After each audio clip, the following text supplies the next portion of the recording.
Part 1. You will hear a radio announcer giving details of the evening's broadcast programmes. First, you have some time to look at questions 1 to 5.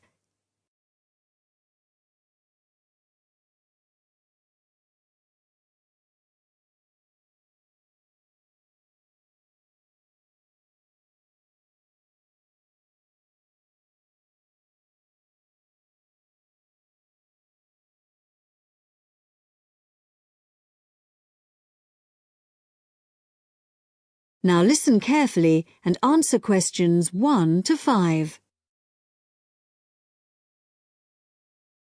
The time is 6:55 on Thursday, October the 15th. And now here is a brief review of this evening's programmes on Radio 6. Starting in just a few minutes, at 7 o'clock, we have the first programme in our new series, Animal Talk, a documentary with Laura Martins and Jeff Burns. And I'll be telling you some more about that in a minute. Then at 7:50 there will be a broadcast on behalf of the Rare Species Protection Group, telling you about some of the work they're doing to preserve endangered species. This will be followed at 8 o'clock by today's episode of Park Square, our drama series following the fortunes of a close-knit community in North London, in which Sunita begins to wonder if Carl has been telling her the truth, and Carl gets into trouble when a private email is read by the wrong person. At 8:30 we have our phone-in programme, What's Your View? Today's topic is the impact of the media, and you are invited to call in with your own views and questions on this topic. If you have a question for the panel, the number to call is 0207 815 4222. This will be followed at 9 o'clock by news and weather, and then at the new time of 9:20 we have our Book of the Week, read by Graham Stanish. This week's book is a collection of Rudyard Kipling's Just So stories, which the author wrote for his children at the beginning of the 20th century, and which are now enjoyed by children and adults alike. This evening's story, entitled How the First Letter Was Written, is an imaginary account of the events that led to the invention of writing, involving a young girl called Taffy, and a series of misunderstandings that arise when Taffy sends the first written message in the history of the world. Before you hear the rest of the talk, you have some time to look at questions 6 to 10.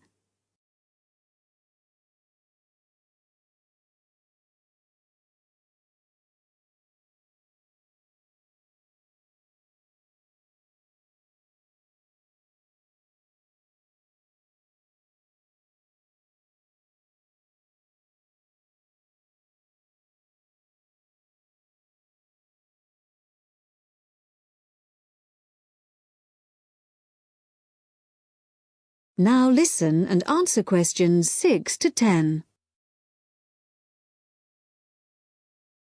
And now, some more information about our major new documentary series, Animal Talk, which explores the fascinating area of animal communication. Tonight's programme compares the communication systems used by two of the world's largest creatures, the killer whale and the elephant. Although these might seem like very different creatures, in fact, there are a lot of similarities between them. They're both mammals, they both live in groups, and the social bonds they form are extremely strong. For example, when a new elephant is born, the others in the group will all gather round to greet it. They also live for a long time, like humans, and their brains are very large, which means that there may be room for something in there that allows them to process some type of language. In the programme, Laura Martins, who has spent many years studying the communication systems of whales, describes how although whales do have very good sight, like humans they mostly use sound to communicate. In the case of whales, this is because this travels well in water, where visibility may be limited. In the programme, you'll hear underwater recordings of the whale calls, but what we don't know yet is whether the whales are talking to one another, or whether the sounds are just to allow them to identify one another. Also speaking on the programme is Dr. Jeff Burns, who has made a special study of elephant communication. Elephants use all their senses to communicate, but as Dr. Jeff Burns explains, one way we are only just beginning to find out about is what has been referred to as silent singing. Sounds produced by elephants which are too low for humans to hear, but can be heard by other elephants. And did you know that another way in which elephants can hear is with their feet? So, when one elephant stamps on the ground, maybe to warn about danger, the sound travels through the ground, and another elephant up to 30 kilometres away may pick it up. To find out more about exactly how they do this, stay tuned to Radio 6 for Animal Talk. That is the end of part 1. You now have half a minute to check your answers.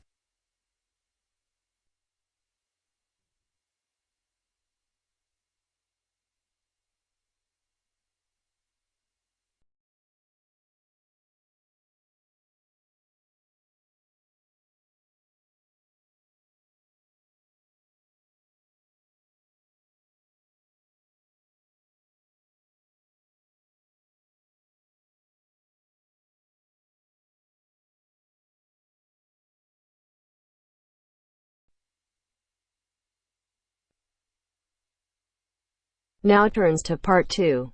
Part 2. You will hear an extract from a talk about employment interviews. First, you have some time to look at questions 11 to 14.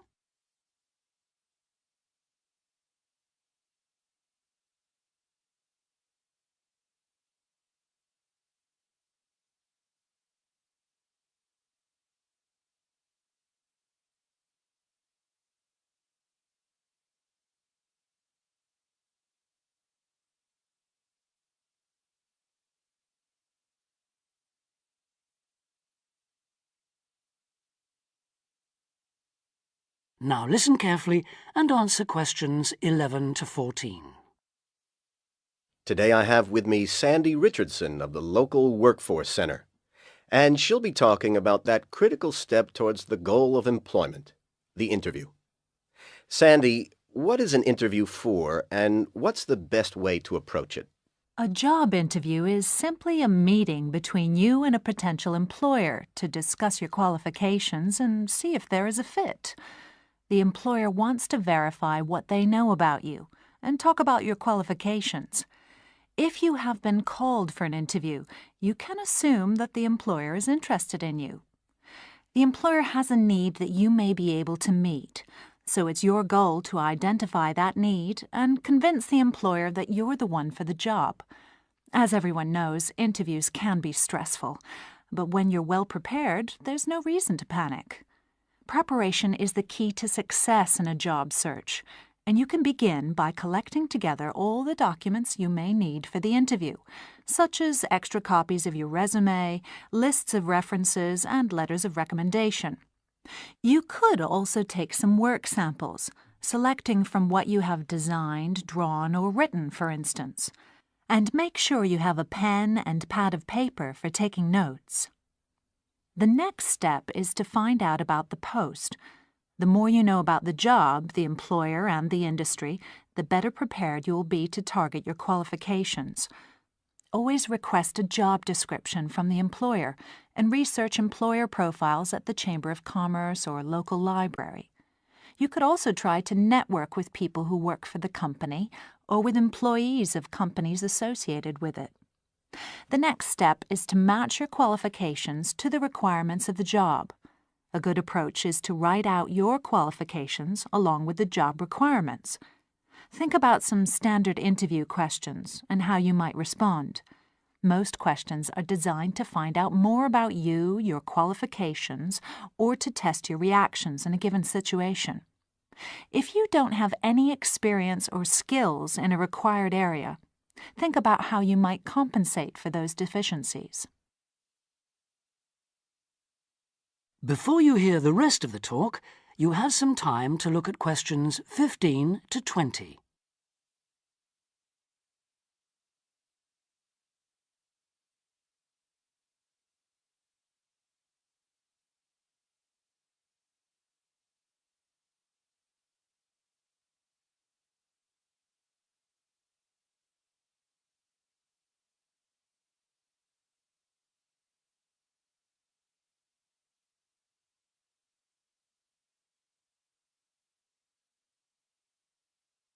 Now listen and answer questions 15 to 20. During an interview, it's important that you be yourself. Get a good night's sleep and plan your travel to be there in plenty of time so that you're not arriving out of breath with 30 seconds to spare. Don't, though, present yourself for the interview too early, 10 minutes at most. In the interview, listen carefully to each question asked. Take your time in responding and make sure your answers are positive. It's important to express a good attitude and show that you're willing to work, eager to learn, and are flexible. If you are unsure of a question, don't be afraid to ask for clarification. In fact, it's sometimes a good strategy to close a response with a question for the interviewer. In general, focus on your qualifications and look for opportunities to personalize the interview. Briefly answer questions with examples of how you responded in comparable situations, from either your life or previous job experiences.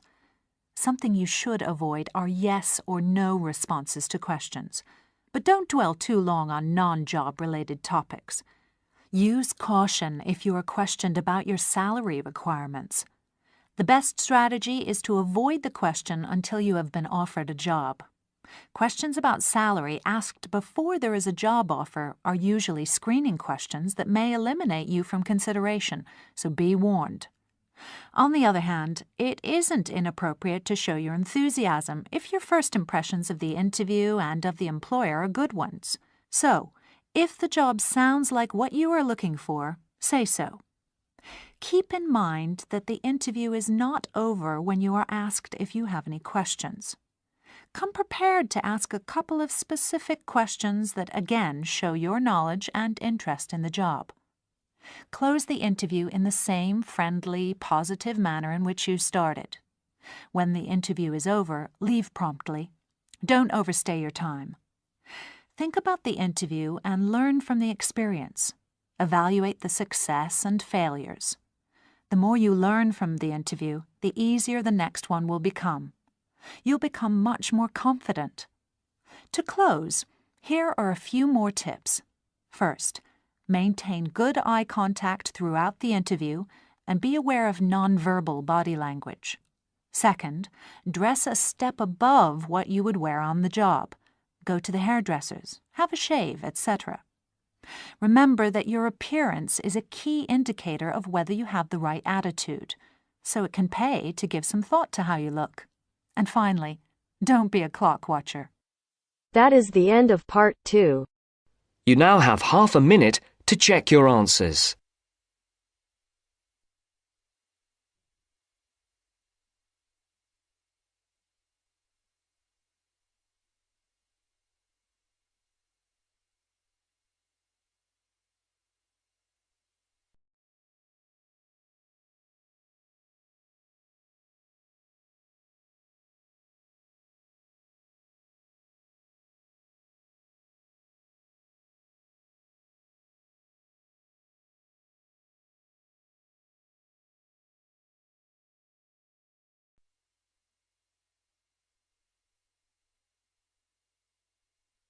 Now turns to part 3.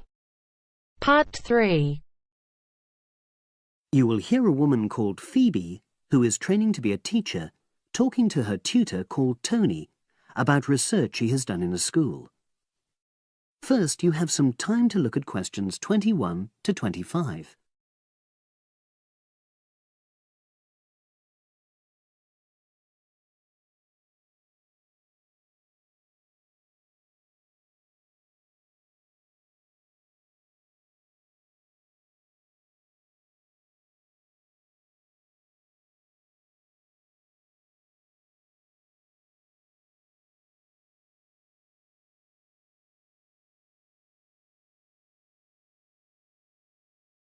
Now listen and answer questions 21 to 25. So, how did you get on with your school-based research, Phoebe? Well, it was exhausting, but really valuable. Good. What was the specific focus you chose? My title is Attitudes Towards Study Among 11 to 12-year-old Pupils. Right, and what made you choose that focus? Well, that's a bit difficult. Lots of my classmates decided on their focus really early on, mainly on the basis of what they thought would help in their future career, You know, in their first years teaching. So that's what helped you decide? Actually, it was that I came across a book written by experienced teachers on student attitudes, and that motivated me to go for the topic. OK. So what were your research questions or issues?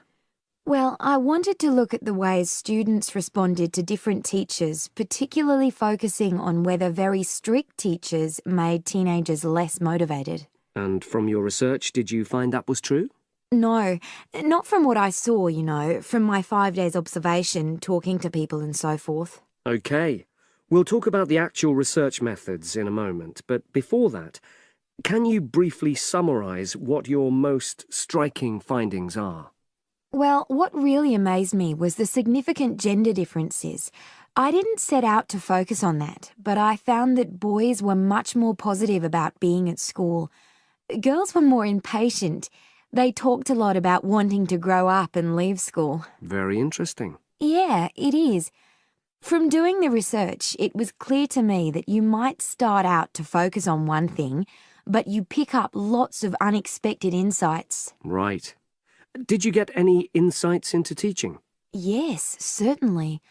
I was doing a lot of observations of the way kids with very different abilities collaborate on certain tasks, you know, help each other.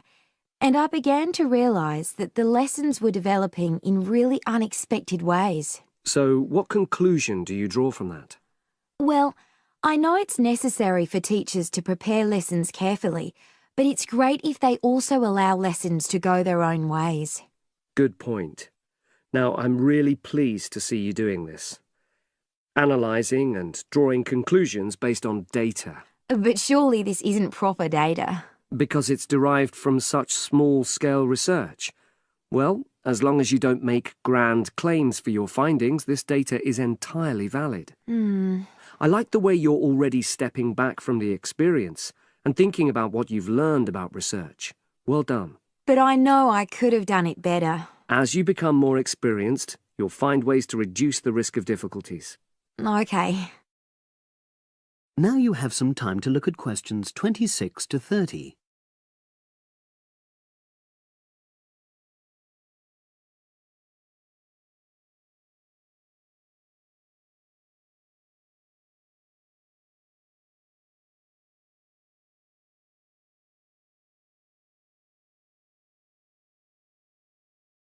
Now listen and answer questions 26 to 30.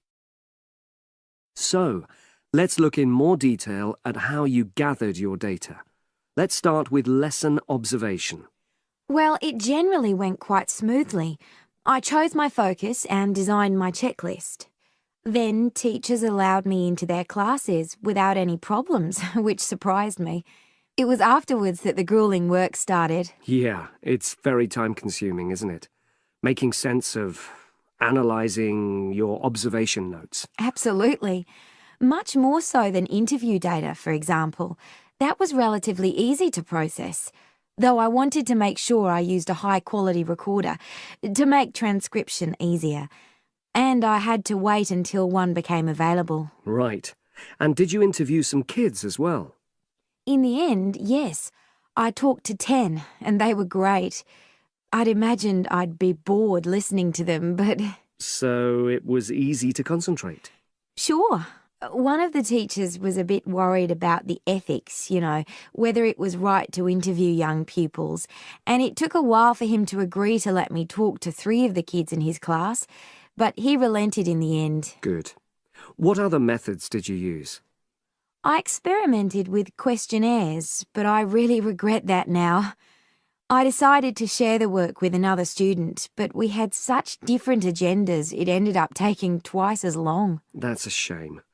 It might be worth you reflecting on ways you might improve on that for future projects. You're right, yeah. OK. And the other thing I did was stills photography. I didn't take as many pictures as I'd hoped to. Lack of time? It's pretty easy just snapping away, but I wanted each snap to have a purpose, you know, that would contribute to my research aims, and I found that difficult. Well, that's understandable, but remember...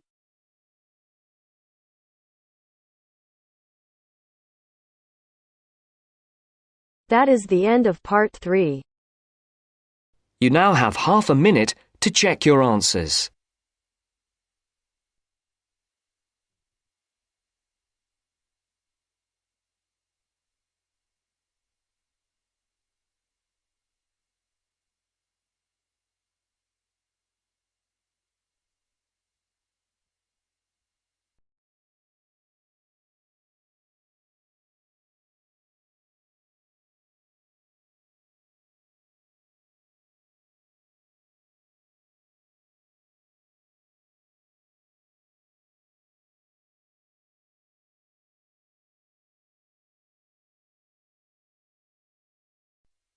Now turns to part 4. Part 4. Now listen to the second part of the lecture. As you listen, complete the notes below. First, you have some time to look at questions 31 to 40.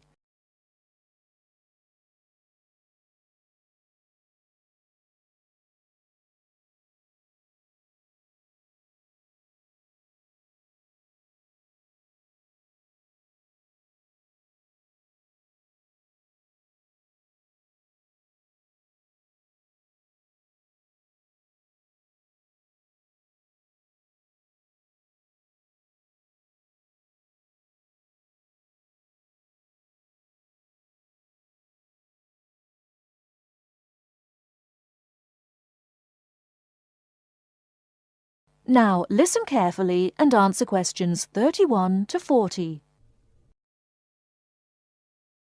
Many typically American characteristics, individualism, self-reliance, informality, punctuality, and directness, are a result of those values mentioned earlier. Other national traits could also be identified, however. 1. Americans cooperate. Although often competitive, Americans also have a good sense of teamwork and cooperate with others to achieve a goal. 2.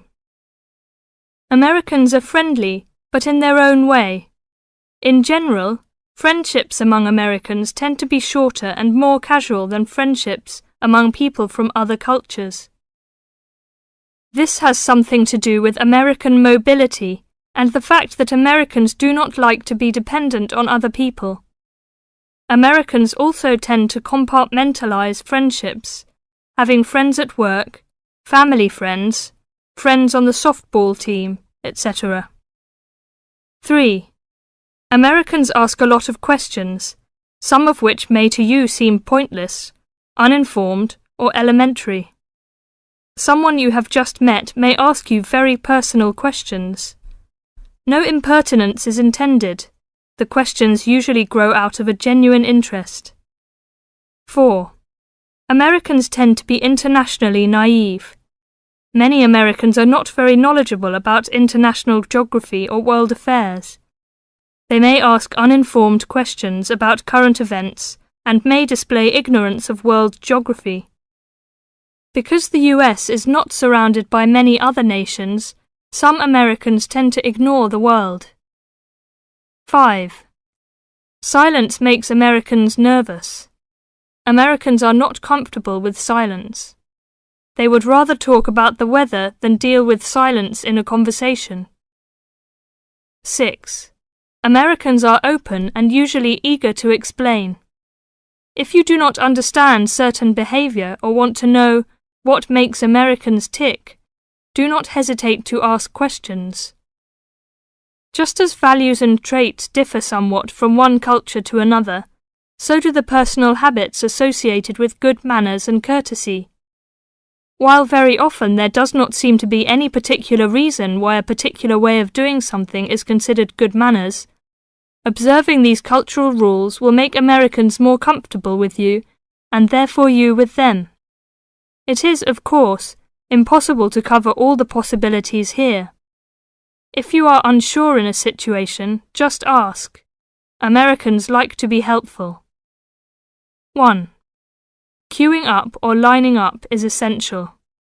Courtesy requires that you do not push from behind, stand next to the person being helped, or cut into a line. If you should accidentally bump someone, you should say, "Excuse me." 2. Americans blow their noses into a tissue. Spitting, clearing phlegm, or sniffing as from a cold are considered rude. 3. It is considered poor manners to slurp, chew noisily, or open your mouth while chewing. 4. Questions are seen as a good way of getting acquainted, but questions about a person's age, financial affairs, cost of clothing or personal belongings, religious affiliations and sex life are considered too personal for questioning, except between very close friends. 5. Men generally do not hold hands or link arms in public with other men. This is somewhat more acceptable between women and quite common between men and women. Now, a few words about personal safety. Unfortunately, in the US, one must be aware of crimes. It is wise to be especially careful until you are familiar with the community in which you live. Remember that good judgment and common sense can significantly reduce chances of having an unpleasant and perhaps harmful experience. Basic safety rules include the following. 1. Do not walk alone at night. 2. When you leave your room, apartment, or automobile, make sure that all doors are locked and all windows are secured. 3. Do not carry too much cash or wear jewellery of great value. 4. Never accept a ride from a stranger. Do not hitchhike and do not pick up hitchhikers. 5. Be careful of purses and wallets, especially in crowded metropolitan areas where there may be purse snatchers and pickpockets. 6. If a robber threatens you, at home or on the street, try not to resist unless you feel that your life is in danger and you must fight or run away. Give up your valuables as calmly as you can and observe as much as possible about the robber to tell the police when you report the crime. A final note. Keep an open mind. Don't judge what you see as right or wrong, but make it a challenge to try to understand the variety of American behaviours which you may observe. You certainly do not have to participate in something you disagree with, but you can try to understand it. This will help you build an attitude of intelligent and liberated respect for cultures, both your own and others. That is the end of part 4. You now have half a minute to check your answers.